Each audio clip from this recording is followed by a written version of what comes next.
വലിയ സിംഹാസനത്തിൽ ഇരുന്നാലും, ഏത് വലിയ കൊട്ടാരത്തിൽ വസിച്ചാലും, ഇതെല്ലാം പ്രാർത്ഥിച്ച് നേടിയതായാലും ദൈവത്തിന്റെ സമയം വരുമ്പം നിങ്ങൾ മരിക്കും. വേദവസ്തി പറയുന്ന ഒരു കാര്യമുണ്ട്. ഒരാൾ ഇങ്ങനെ ധനവാനായ ഒരു മനുഷ്യൻ പറഞ്ഞു, ഈ പ്രാവശ്യം നല്ല വിളവുണ്ട്, ഞാൻ അറപ്പുരയെല്ലാം കളപ്പുരയെല്ലാം ഒന്നുകൂടെ പുതുക്കി പണിയാൻ പോകണം, കുറച്ച് ധാന്യങ്ങൾ അവിടെ ശേഖരിക്കണം. ദൈവം തന്ന അനുഗ്രഹമാണ് ബ്രദറെ, 10% ദൈവത്തിന് കൊടുത്തിട്ടുണ്ട്. പക്ഷെ പറഞ്ഞിട്ട് കാര്യമില്ല. കർത്താവ് പറഞ്ഞു, ഇന്ന് രാത്രി നിന്റെ ആത്മാവിനെ ഞാൻ ചോദിച്ചാൽ, നിന്റെ പ്രാണനെ ഞാൻ ചോദിച്ചാൽ എന്തായി തീരും? പ്രിയ സഹോദരങ്ങളെ, നമ്മൾ ഇന്ന് അഡ്രസ് ചെയ്യേണ്ട ഒരു ചോദ്യം, ദൈവം ഇന്ന് എന്റെ പ്രാണനെ ചോദിച്ചാൽ, ഇത്രയും വലിയ നീതി എന്റെ മുമ്പിൽ വെച്ചിട്ട് കർത്താവ് ചോദിക്കുകയാണ്, നീ അനുസരിച്ചോ? നീ എന്റെ പുത്രനാണോ? നിന്റെ പ്രാണനെ എന്ന് ചോദിച്ചാൽ നമ്മൾ സ്വർഗത്തിൽ പോകുമോ? കർത്താവിനോട് എന്ത് ഉത്തരം പറയും? ഇതാണ് സുവിശേഷത്തിന്റെ ഏറ്റവും വലിയ ചോദ്യം. നമ്മൾ ഇന്ന് മരിച്ചാൽ നിന്റെ നിത്യത എവിടെ? ഞാൻ 1992 ആദ്യമായിട്ട് ഒരു ചർച്ചിൽ വെച്ചൊരു പ്രസംഗം കേൾക്കുകയാണ്, ഒരു കൺവെൻഷൻ. അതൊരു CSI ചർച്ചാണ്. ഞാൻ രക്ഷിക്കപ്പെട്ടിട്ടില്ല, അതിനൊക്കെ 2 വർഷം മുമ്പാണ്. അപ്പൊ ഇവിടെ ഒരു ഉപദേശി, ഇങ്ങനെ കൺവെൻഷനാണ്, ഒരു ഉപദേശി ഇങ്ങനെ ഭയങ്കര സ്ട്രോങ് ആയിട്ട് രക്ഷയെക്കുറിച്ചും നിത്യജീവനെ കുറിച്ചൊക്കെ പറഞ്ഞുകൊണ്ടിരിക്കുക. ആ കാലഘട്ടത്തിൽ അങ്ങനെ ആയിരുന്നു. അപ്പൊ അദ്ദേഹം അതിനിടയിൽ പ്രസംഗം അവസാനിക്കാൻ നേരത്തെ പറഞ്ഞു, ഇന്ന് രക്ഷിക്കപ്പെട്ടവരെല്ലാം എഴുന്നേറ്റ് നിൽക്കും. ഇപ്പൊ കുറെ പേര് എഴുന്നേറ്റ് നിന്നു. അടുത്തത്, നേരത്തെ ഓൾറെഡി രക്ഷിക്കപ്പെട്ടിരിക്കുന്ന ആൾക്കാരെല്ലാം കൂടെ എഴുന്നേക്കും. അപ്പൊ കുറെ ആൾക്കാർ എഴുന്നേറ്റു. ഇരിക്കുന്ന 5-6 പേരേ ഉള്ളൂ.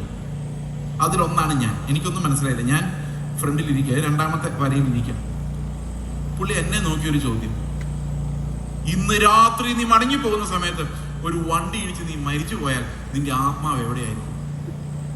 ഞാൻ വിറച്ചുപോയി. അപ്പൊ തന്നെ ചാടി എഴുന്നേറ്റു.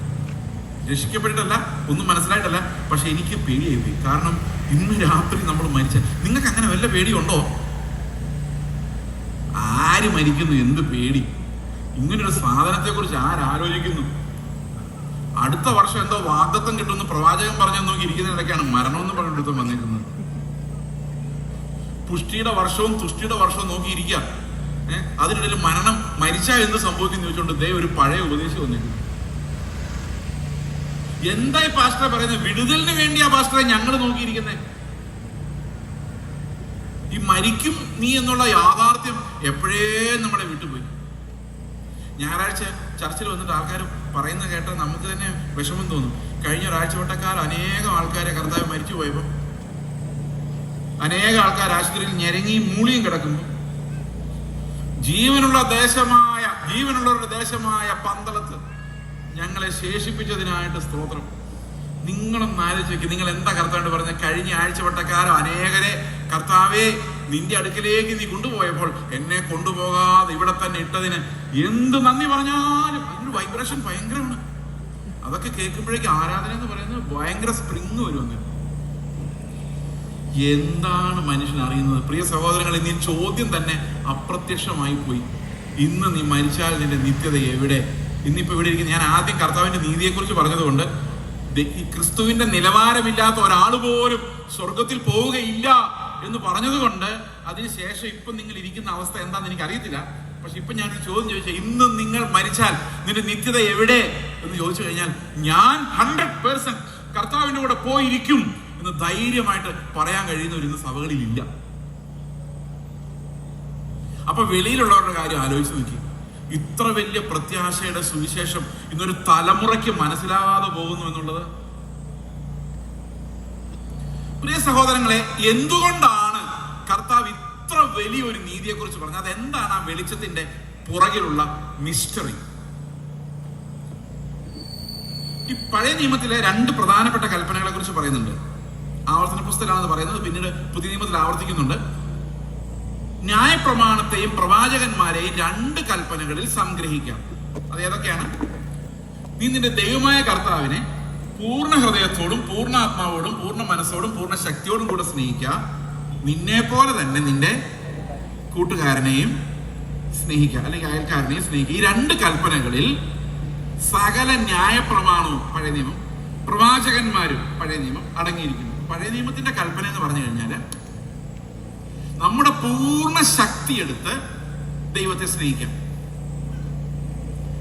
നമുക്ക് ഏറ്റവും കൂടുതൽ സ്നേഹം ആരോടാണ്? നമ്മളുടെ തന്നെയാണ്. സംശയം ഉണ്ടെങ്കിൽ നിങ്ങളൊരു ഫോട്ടോ എടുക്കുക. ഇപ്പൊ ഒരു ഗ്രൂപ്പ് ഫോട്ടോ, നമ്മുടെ എല്ലാവരുടെയും ഗ്രൂപ്പ് ഫോട്ടോ എടുത്തിട്ട് ആദ്യം നിങ്ങൾ നോക്കുന്ന ആരായിരിക്കും അത് കിട്ടിക്കഴിയുമ്പോൾ? നിങ്ങളുടെ ഏറ്റവും ഇഷ്ടമുള്ള നിങ്ങളുടെ മക്കളെ പോലും നിങ്ങൾ ആദ്യം നോക്കില്ല. നമ്മുടെ മക്കൾ എങ്ങനെ ഇരുന്നാലും നമുക്ക് കുഴപ്പമില്ല, പക്ഷെ ഞാൻ എങ്ങനെ ഇരിക്കുന്നുള്ളതാണ് എൻ്റെ വിഷയം. പണ്ട് ഈ അമ്മയ്ക്ക് മക്കളോടുള്ള സ്നേഹത്തെക്കുറിച്ച് പരിശോധിക്കാൻ വേണ്ടി, അത് വലിയൊരു സ്നേഹമാണല്ലോ, ഒരു എക്സ്പെരിമെന്റ് നടത്തി. ചിമ്പാൻസിക്ക് അതിന്റെ കൊച്ചിനോട് എത്ര സ്നേഹം ഉണ്ടെന്ന് അറിയാൻ വേണ്ടി വെള്ളത്തിനകത്ത് ചിമ്പാൻസിനെ നിർത്തിയിട്ട് കുറെ ശാസ്ത്രജ്ഞന്മാർ പരീക്ഷണം നടത്തി. അപ്പോൾ ചിമ്പാൻസിയുടെ കയ്യിൽ കൊച്ചിനെ കൊടുത്തിട്ട് ടാങ്കിനകത്ത് ഇറക്കി നിർത്തിയിട്ട് വെള്ളം അടിച്ച് ടാങ്ക് നിറയ്ക്കാൻ തുടങ്ങി. അപ്പോൾ പതുക്കെ വെള്ളം ഇങ്ങനെ നിറഞ്ഞു വരുന്നു. അപ്പോൾ കൊച്ചിനെ ചിമ്പാൻസി എടുത്ത് കൈ പിടിച്ചു. അപ്പോൾ കുറെ കഴിഞ്ഞപ്പം വെള്ളം പിന്നെ പൊങ്ങി അരയൊപ്പമായി നെഞ്ചൊപ്പമായപ്പോൾ ചിമ്പാൻസി ഇങ്ങനെ പൊക്കി പിടിച്ചു. അവസാനം ഇത് മൂക്കിൻ്റെ ഒപ്പമായപ്പോൾ ഇതിങ്ങനെ എത്തി നിന്നിട്ട് കൊച്ചിനെ പൊക്കി പിടിച്ചു. കുറച്ചുകൂടെ മുകളിലോട്ട് വേന എന്നറിയോ, കൊച്ചിനെ താഴെയിട്ട് അതിന് മുകളിൽ തരുന്നു.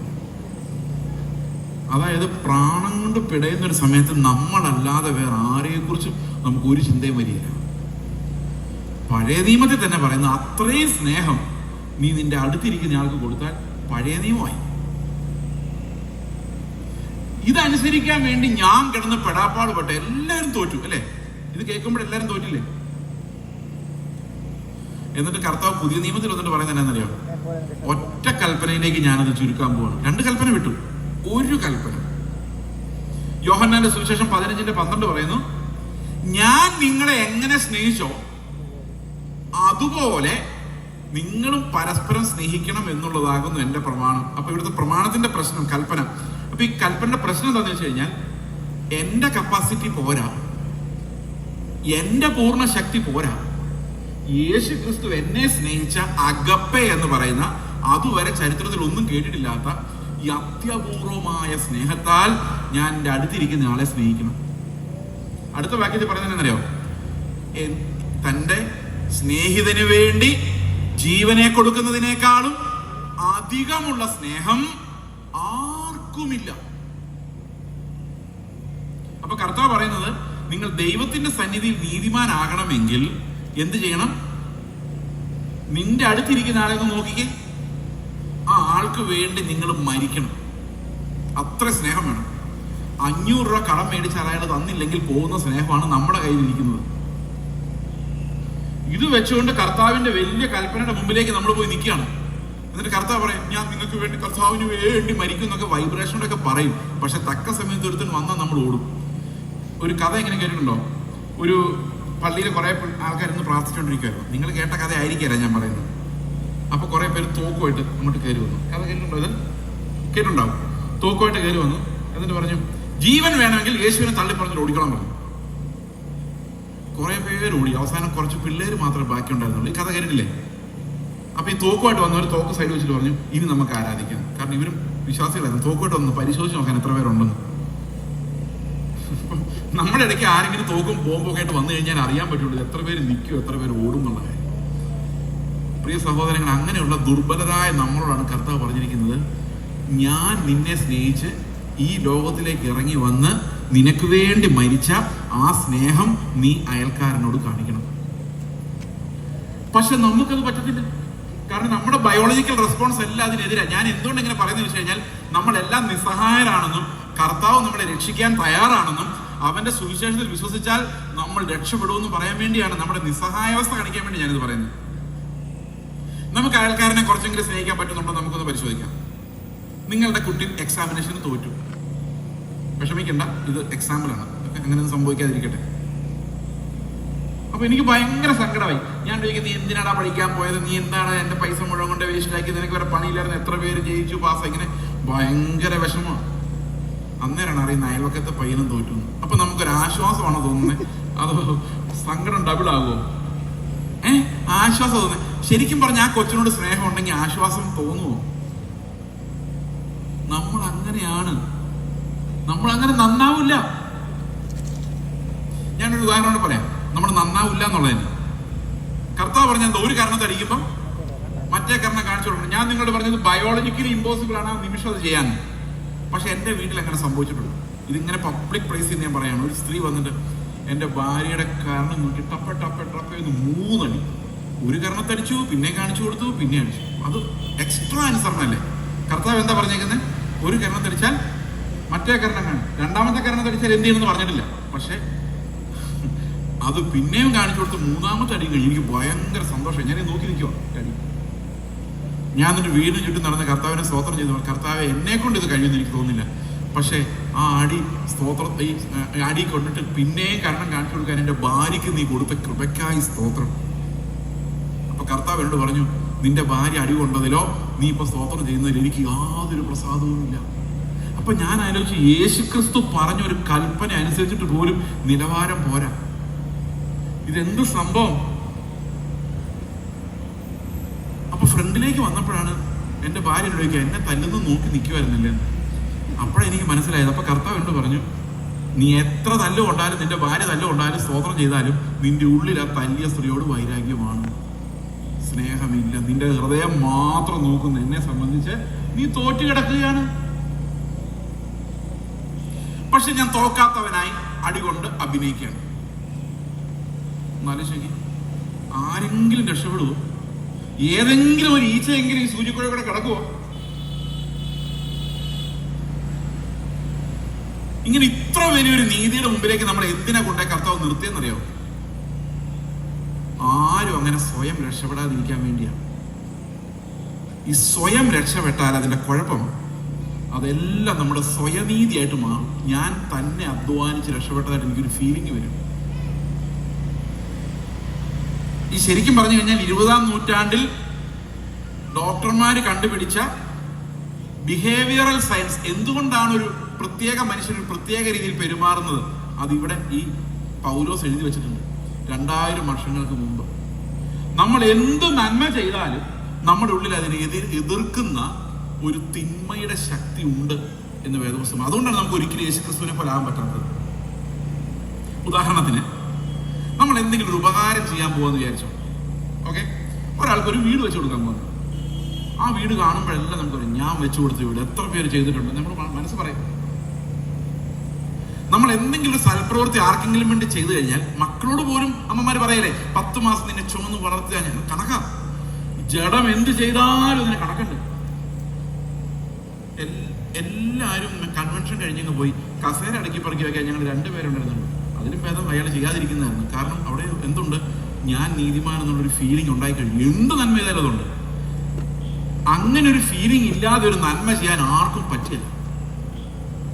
അതാണ് ബൈബിൾ പറയുന്നത്. ഇത് ശരിക്കും നമ്മുടെ ഉള്ളിലുള്ള ഒരു കൗണ്ടർ ഫോഴ്സ് ആണ്. അപ്പൊ ക്രിസ്തുവിന്റെ നീതിയുടെ നിലവാരം എന്താണെന്ന് നമുക്ക് ആദ്യം നോക്കാം. അവിടെ കർത്താവ് പറയുന്നത്, സ്നേഹം നമുക്ക് എല്ലാവർക്കും അറിയാം സ്നേഹിക്കണമെന്ന്. പക്ഷെ എവിടം വരെ സ്നേഹിക്കണം എന്ന് വെച്ച് കഴിഞ്ഞാൽ, അയാൾ എന്നെ തല്ലി കൊല്ലുന്നവരെ സ്നേഹിക്കും. ദാറ്റ് മീൻസ് ഞാൻ മരിക്കുന്നവരെ. സ്നേഹം എന്ന സ്വിച്ച് ഓഫ് ആകുന്നില്ല. ഇതിനാണ് വെളിച്ചം എന്ന് പറയുന്നത്.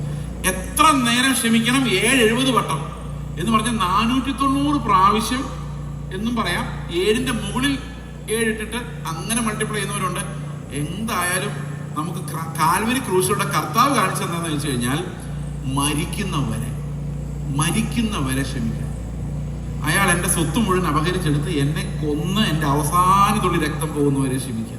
എന്ന് ആലോചിച്ച്, ഇത്ര വലിയ നീതി ലോകത്താർക്കും പറയാനോ സങ്കല്പിക്കാനോ ചെയ്യാനോ സാധിക്കില്ല. ഇത്രയും വലിയ നീതിയായിട്ട് ഞാൻ എന്ത് ചെയ്യും? അതാണ് പൗലോസ് ചോദിക്കുന്നത്. ന്യായപ്രമാണമൊക്കെ നല്ലതാ, പക്ഷെ എനിക്ക് കപ്പാസിറ്റി ഇല്ല, ഞാൻ എന്ത് ചെയ്യും? അപ്പൊ സുവിശേഷത്തിന്റെ ഒന്നാമത്തെ പാഠം, എന്ത് നന്മ നമ്മൾ ചെയ്തെന്ന് പറഞ്ഞാലും, പല ആൾക്കാരും സുവിശേഷം കേൾക്കും പറയുന്നത്, ഞങ്ങൾ നീതിമാന്മാരാ ബ്രദറെ, നിങ്ങൾ വല്ല പാപികളെടുത്ത് പോയി സംസാരിക്കുക. ഞങ്ങൾ കള്ളു കുടിക്കുന്നില്ല, സിഗരറ്റ് വലിക്കുന്നില്ല, ഞങ്ങൾ വേറെ ആരുടെയും പൈസ അടിച്ചു മാറ്റുന്നില്ല. അത് പ്രത്യേകിച്ച് മതനിരോധം കൊണ്ടൊരു പ്രത്യേക നീതിയാണ്. അതായത് ഞങ്ങൾക്ക് ആരുടെയും പൈസ വേണ്ട, ഞങ്ങൾ അധ്വാനിച്ച് ജീവിക്കുന്നു. നിങ്ങൾ ഞങ്ങളുടെ അടുത്ത് വന്ന് സുവിശേഷം പറയുന്നതിന് പകരം പാപികളായിട്ട് ജീവിക്കുന്ന കൊള്ളക്കാരുടെയും കള്ളന്മാരുടെ അടുത്തോട്ട് പോകും. കേട്ടിട്ടുണ്ടോ നിങ്ങളിത്? അതിന്റെ കാരണം എന്താ വെച്ചാൽ, എല്ലാ മനുഷ്യരും വിചാരിക്കുന്നത് ഞാൻ ഒഴിച്ച് ലോകത്തിലുള്ള എല്ലാവരും പാപികളാണ്. അതുകൊണ്ട് സുവിശേഷം കേൾക്കുമ്പോൾ പാപബോധം ഉണ്ടാകുന്നില്ല. ഈ പാപബോധം ഉണ്ടാകണമെങ്കിൽ ക്രിസ്തുവിന്റെ നീതി എന്താണെന്നും നമ്മൾ ഈ നിലവാരത്തിന് എത്ര താഴെയാണ് എന്നും നമ്മൾ മനസ്സിലാക്കിയെങ്കിൽ മാത്രമേ നമുക്ക് എല്ലാവർക്കും ഒരു പാപബോധവും ഒരു ചുങ്കക്കാരന്റെ മനസ്സും ഉണ്ടാവുകയുള്ളൂ. ഓക്കെ, അപ്പൊ റോമാലേഖനത്തിൽ സുവിശേഷം പറയുമ്പോൾ പൗലോസ് പറയുന്ന ഒന്നാമത്തെ പാഠം ഇതാണ്: സകല മനുഷ്യരും, നിങ്ങൾ എന്തു പുണ്യപ്രവർത്തികൾ ചെയ്താലും ദൈവത്തിന്റെ സന്നിധിയിൽ എല്ലാ മനുഷ്യരും ഒരുപോലെ പാപികളാണ് എന്നാണ്. റോമാലേഖനം 3-ാം അധ്യായത്തിന്റെ 9-ാം വാക്യം എന്താ പറയുന്നത്? ആകയാൽ എന്ത് നമുക്ക് വിശേഷതയുണ്ടോ? ഇത് യഹൂദന്മാരെ കുറിച്ച് ചോദിക്കുന്നത്. നമുക്ക് വിശേഷതയുണ്ടോ? അശേഷമില്ല. കാരണം എന്താ?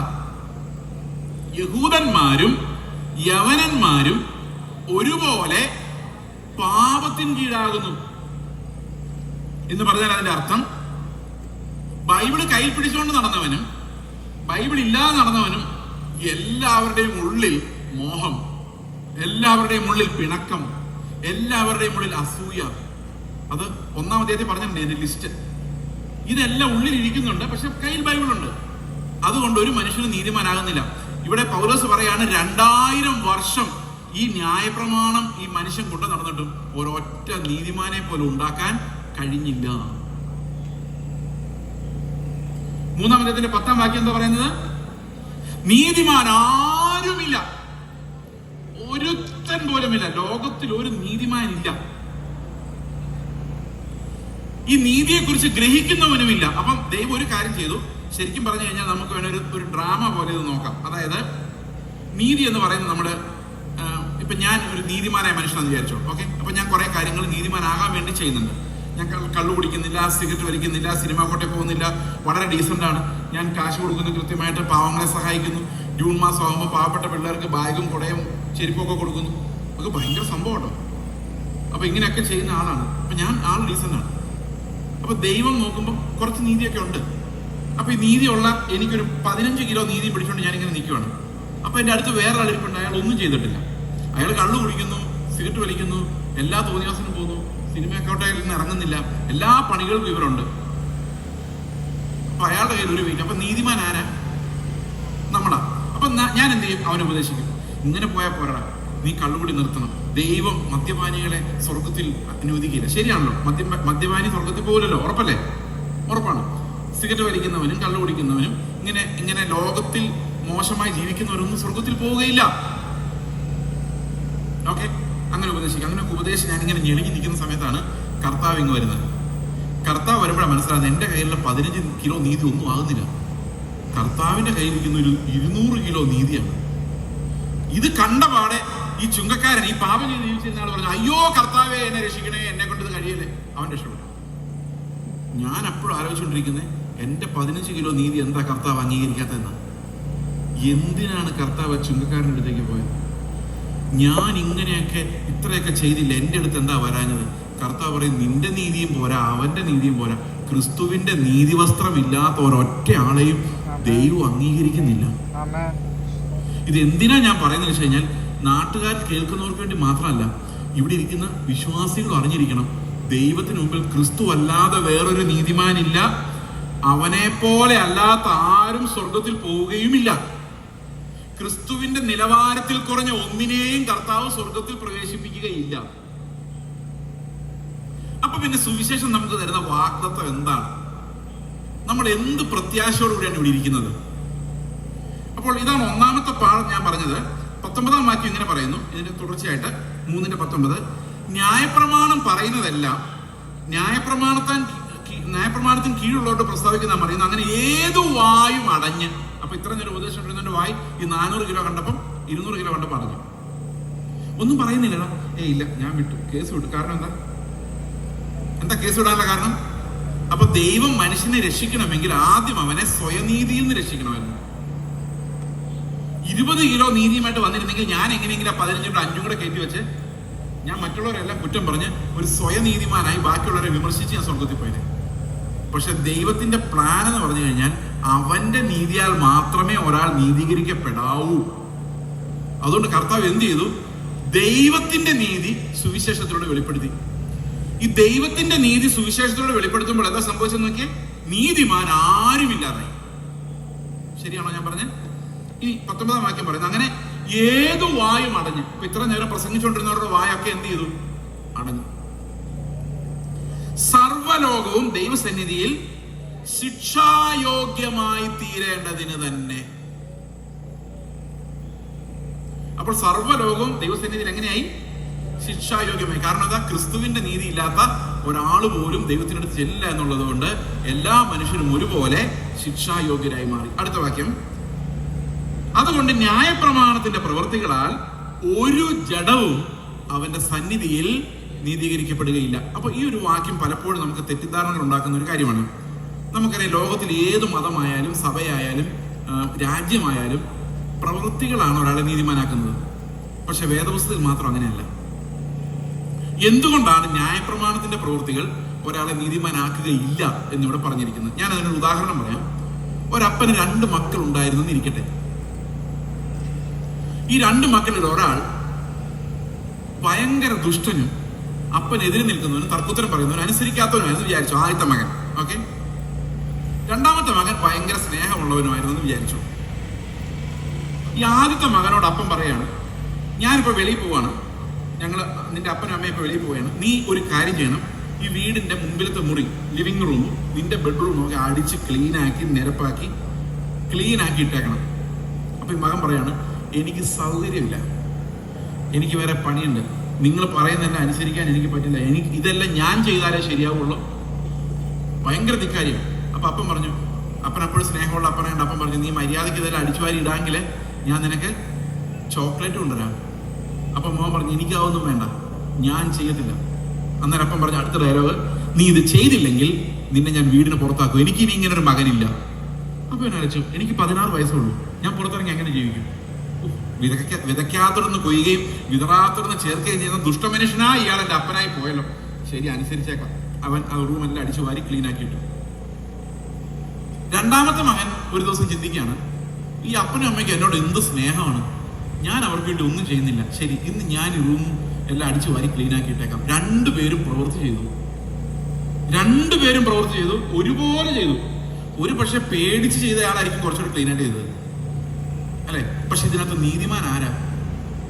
ആദ്യത്തെ ആളല്ല, രണ്ടാമത്തെ ആളാ. കാരണം എന്ത് പ്രവൃത്തി ചെയ്തു എന്നുള്ളതല്ല ഒരാളെ നീതിമാനാക്കുന്നത്, അവന്റെ ഹൃദയം എങ്ങനെയാണെന്നുള്ളതാണ്. അതുകൊണ്ട് ന്യായപ്രമാണം അനുസരിച്ച് നിങ്ങൾ എന്ത് പ്രവൃത്തി ചെയ്താലും, ശരീരം ചുടുവാൻ ഏൽപ്പിച്ചാലും നിങ്ങൾക്ക് ദൈവത്തിന് മുമ്പിൽ നീതിമാനാകാൻ സാധിക്കുകയില്ല. കാരണം ഈ പ്രവൃത്തികൾ കൊണ്ടൊന്നും നമ്മുടെ സ്വഭാവത്തെ മാറ്റാൻ കഴിയുകയില്ല. എത്ര എന്താ പറയുന്നത്, ഈ ഇലകൾ കൊണ്ട് നിങ്ങൾ കുപ്പായം ഉണ്ടാക്കിയാലും അത് ദൈവത്തിന് മുമ്പിൽ ചിലവാവുകയില്ല എന്നാണ് ഇത് നമ്മളെ പഠിപ്പിക്കുന്നത്, അല്ലെ? അപ്പോൾ ന്യായപ്രമാണത്തിന്റെ പ്രവൃത്തി കൊണ്ട് ഒരാളും നീതിമാനാകുന്നില്ല. നിങ്ങൾക്കറിയാം, കേരളത്തിൽ ഇപ്പൊ എല്ലാവരും സീറ്റ് ബെൽറ്റ് ഇട്ടാ പോകുന്നു, മിക്കവാറും എല്ലാവരും. നേരത്തെ അങ്ങനെയൊന്നുമല്ലായിരുന്നു. ഇപ്പൊ കേരളത്തിൽ എല്ലാവർക്കും ഹെൽമെറ്റ് ഉണ്ട്. എന്താ കാരണം? ഹെൽമെറ്റിനോട് തലയോടെ സ്നേഹമുള്ളതുകൊണ്ടാണോ? അല്ല. സീറ്റ് ബെൽറ്റിനോടോ കാറിനോടോ സ്നേഹമുള്ളതുകൊണ്ടാണോ? അല്ല. അവിടെ എല്ലാം ക്യാമറ ഉള്ളതുകൊണ്ടാണ്. ഈ ക്യാമറ അങ്ങ് മാറ്റിയാൽ നമ്മുടെ ഒറിജിനൽ സ്വഭാവം അറിയാൻ പറ്റുള്ളൂ. ഇത് നിയമവും പേടിയും ഉള്ളിടത്ത് എല്ലാം നീതിമാന്മാരാണ്.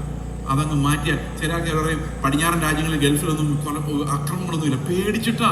നീതിമാന്മാരായോണ്ടല്ല, മനുഷ്യന് പേടിയാണ്. ട്രാഫിക് നിയമം ലംഘിക്കാത്ത എന്താ അവർക്ക് പേടിയുള്ളത് കൊണ്ടാണ്. ഈ ലോകം മുഴുവൻ ഭയപ്പെടുത്തിയും കൊതിപ്പിച്ചുമാണ് മനുഷ്യനെ നീതിമാനാക്കുന്നത്. ദൈവം നിന്നെ നരകത്തിൽ പിടിച്ചിടുമെന്ന് പറഞ്ഞ് പേടിപ്പിച്ച് ചില ആൾക്കാരെ അനുസരിപ്പിക്കും. ദൈവം നിനക്ക് അനുഗ്രഹങ്ങൾ തരുമെന്ന് പറഞ്ഞ് മോഹിപ്പിച്ച് ചിലരെ അനുസരിപ്പിക്കും.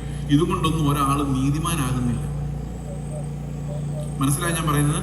അപ്പൊ പ്രവൃത്തികൾ എത്ര നല്ലത് നിങ്ങൾ ചെയ്താലും ഹൃദയം ദൈവത്തിന് മാത്രമേ കാണാൻ പറ്റുകയുള്ളൂ. നമുക്ക് പോലും അത് അറിയാൻ പറ്റുകയില്ല. അതുകൊണ്ട് പ്രിയ സഹോദരങ്ങളെ, ഈ ഹോളിൽ ഈ ഇവിടെ ഇരുന്നുകൊണ്ട് എന്നെ കേൾക്കുന്നവരായാലും ദൂരെ ഇരുന്ന് കേൾക്കുന്നവരായാലും, നിങ്ങൾ ഏത് മതത്തിന്റെ ബാക്ക്ഗ്രൗണ്ടിലുള്ളവരായിരുന്നാലും, ഏത് സാഹചര്യത്തിൽ വന്നവരായാലും, എത്ര നീതിമാന്മാരാണ് നിങ്ങൾ നിങ്ങളെക്കുറിച്ച് ചിന്തിച്ചാലും, കർത്താവ് അവന്റെ സുവിശേഷം വെച്ച് നിങ്ങളെ ന്യായം വിധിക്കുന്ന നാളിൽ നമ്മളെല്ലാവരും കുറവുള്ളവരായി കാണപ്പെടുമെന്നുള്ള കാര്യം ഉറപ്പാണ്. അപ്പൊ ഇനി എങ്ങനെ രക്ഷപ്പെടാമെന്നുള്ളതിലേക്ക് നമ്മുടെ ശ്രദ്ധയെ നമുക്ക് തിരിക്കാം. അപ്പൊ സുവിശേഷം എന്ന് പറയുന്നത് ആർക്കുള്ളതാണ്? ഈ പാപബോധം വരുന്നവർക്ക് മാത്രമുള്ളതാണ്, നീതിമാന്മാർക്കുള്ളതല്ല, രോഗികൾക്കുള്ളതാണ്. നിങ്ങൾക്ക് ആർക്കൊക്കെയാണോ സുവിശേഷം കേൾക്കുമ്പോൾ പാപബോധം ഉണ്ടാകുന്നത്, അയ്യോ ഞാനും പാപിയാണ്, ഒരു ദിവസം സൃഷ്ടിതാവായ ദൈവത്തിന് മുമ്പിൽ എനിക്ക് പോയി നിൽക്കേണ്ടി വരുമല്ലോ, അന്ന് ഞാൻ ഉത്തരമില്ലാതെ എന്റെ അത്തിയിലകളെല്ലാം ഉണങ്ങിപ്പോകുന്ന ആ സമയത്ത് ഞാൻ നഗ്നനായി കാണപ്പെടുമല്ലോ എന്നുള്ള വേദന നിങ്ങളുടെ ഹൃദയത്തിൽ ദൈവത്തിന്റെ ആത്മാവിന് മാത്രമേ തരാൻ പറ്റുള്ളൂ. ഞാൻ പ്രസംഗിക്കുന്നുണ്ടത് വരികയില്ല. അപ്പോൾ എങ്ങനെയാണ് നമ്മൾ രക്ഷപ്പെടുന്നത്? ദൈവം നീതിമാനായതുകൊണ്ട് നമ്മുടെ പാപങ്ങളെ ശിക്ഷിക്കുക എന്നുള്ളത് ദൈവത്തിന്റെ സ്വഭാവത്തിന്റെ ഭാഗമാണ്. കാരണം ഒരു പാപത്തെയും ശിക്ഷിക്കാതെ വിടാൻ ദൈവത്തിന്റെ നീതി അനുവദിക്കുന്നില്ല. നിങ്ങളൊന്ന് ആലോചിച്ച് നോക്കിയേ, ഇവിടെ എന്തുമാത്രം അനീതിയാണ് ഈ സമൂഹത്തിൽ നടക്കുന്നത്. ഇവിടുത്തെ കോടതികൾ ആ അനീതിയുള്ളവരെ ശിക്ഷിക്കാതെ വിട്ടു കഴിഞ്ഞാൽ നിങ്ങൾ സമ്മതിക്കുമോ? ചോര തിളയ്ക്കും നമുക്ക്, അല്ലെ? എന്ത് ക്രൂരന്മാരാണ് ഇവർ ചിന്തിക്കും, അല്ലെ? ഓരോ കൊലപാതകങ്ങൾ നമ്മൾ കാണുമ്പോൾ, കുഞ്ഞുങ്ങളെ ഉപദ്രവിക്കുന്ന കാണുമ്പോൾ, അല്ലെ, അല്ലെ? നമുക്ക് എന്താ തോന്നുന്നത്? ഇതിനൊന്നും ഇവിടെ നീതിയില്ലേ, ന്യായമില്ലേ, കോടതികൾ എന്താ ചെയ്യുന്നത്? അപ്പൊ ചില ആൾക്കാർ അവിടെ നിന്ന് പറയും, കോടതി അവരെ വെറുതെ വിട്ടാലും ദൈവം അവരെ വെറുതെ വിടുകയില്ല ബ്രദറെ. കേട്ടിട്ടില്ലേ ഇതൊക്കെ? ഇതൊക്കെ മനുഷ്യന് നീതിക്ക് വേണ്ടിയുള്ള ദാഹമാണ്, അല്ലെ? എല്ലാ മനുഷ്യർക്കും ദാഹമുണ്ട്, നീതിക്ക് വേണ്ടിയുള്ള ദാഹമുണ്ട്. അപ്പം എല്ലാവർക്കും അറിയാം ഒരു ദിവസം ന്യായം വിധിക്കുന്ന ഒരു ദൈവമുണ്ട്. അവന്റെ മുമ്പിൽ പോയി നിൽക്കേണ്ടി വരും. അപ്പോൾ നമ്മുടെ നീതി കൊണ്ട് ഇത് നടപ്പാവുകയില്ല. ദൈവത്തിന്റെ ചോദ്യങ്ങൾക്ക് മുമ്പിൽ നമുക്കൊന്നും അറിയാൻ, ഉത്തരം പറയാൻ ഉണ്ടാവുകയില്ല. അപ്പൊ ഒരു കാര്യം ഉറപ്പാണ്, ദൈവം നീതിമാനാണെങ്കിൽ എന്ത് ചെയ്യണം? ഈ പാപങ്ങളെ ശിക്ഷിക്കാതെ വിടാൻ പാടില്ല, ശിക്ഷിച്ചേ പറ്റൂ. പക്ഷെ ഒരു കാര്യമുണ്ട്, ഏതെങ്കിലും ഒരു പാപത്തിന് ദൈവം നമ്മെ ശിക്ഷിക്കാൻ നോക്കിക്കഴിഞ്ഞാൽ നമ്മൾ തീർന്നു, നമ്മൾ നരകത്തിൽ തന്നെ പോയി കിടക്കും. കാരണം അറിയാം, ഏദൻ തോട്ടത്തിൽ ആദം ഒരു പാപം ചെയ്തുള്ളൂ, ഒറ്റ പഴം പറിച്ചേ ഉള്ളൂ. എന്റെ വീട്ടിലായിരുന്നെങ്കിൽ ഒരു കുഞ്ഞ് ഞാൻ എടുക്കലടാ പഴം അവിടെ വരുന്നുണ്ടോ എന്ന് പറഞ്ഞ് ആ പഴം അവിടെ വെച്ചിട്ട് പോയ പഴം എന്റെ മോളോ എടുത്ത് കഴിച്ചാൽ ഞാൻ തിരിച്ചു വരുമ്പോൾ എടാ പഴം എടുത്ത് തിന്നല്ലേ, അനുസരണക്കേട് കാണിച്ചല്ലേ, ഇനി മേലെ എന്റെ വീട്ടിൽ കയറി പോയേക്കില്ലെന്ന് പറഞ്ഞ് പുറത്തിറക്കിയിട്ടുണ്ട്. പോലീസുകാരെ കാവല് നിർത്തുവോ? ഇല്ല. ഒരൊറ്റ ചെറിയ പാപം ചെയ്തപ്പോഴേക്കും ആദമിനും ഹവ്വയ്ക്കും എന്താ സംഭവിച്ചത്? അവർക്ക് എന്നേക്കുമായിട്ട് ആ ജീവൻ നഷ്ടപ്പെട്ടവരായിട്ട് അവർ ആ ഏദൻ തോട്ടത്തിന് വെളിയിലേക്ക് ഇറങ്ങേണ്ടി വന്നു. അതാണ്, അത്ര സീരിയസ് ആണ് പാപം എന്ന് പറയുന്നത്. അപ്പൊ ദൈവത്തിന് ഇതിനെ ശിക്ഷിക്കാതെ വിടാൻ പറ്റില്ല, കാരണം ദൈവം അതുപോലെ നീതിമാനാണ്. പക്ഷെ നമ്മളെ ശിക്ഷിച്ചാൽ നമ്മൾ നിത്യമായി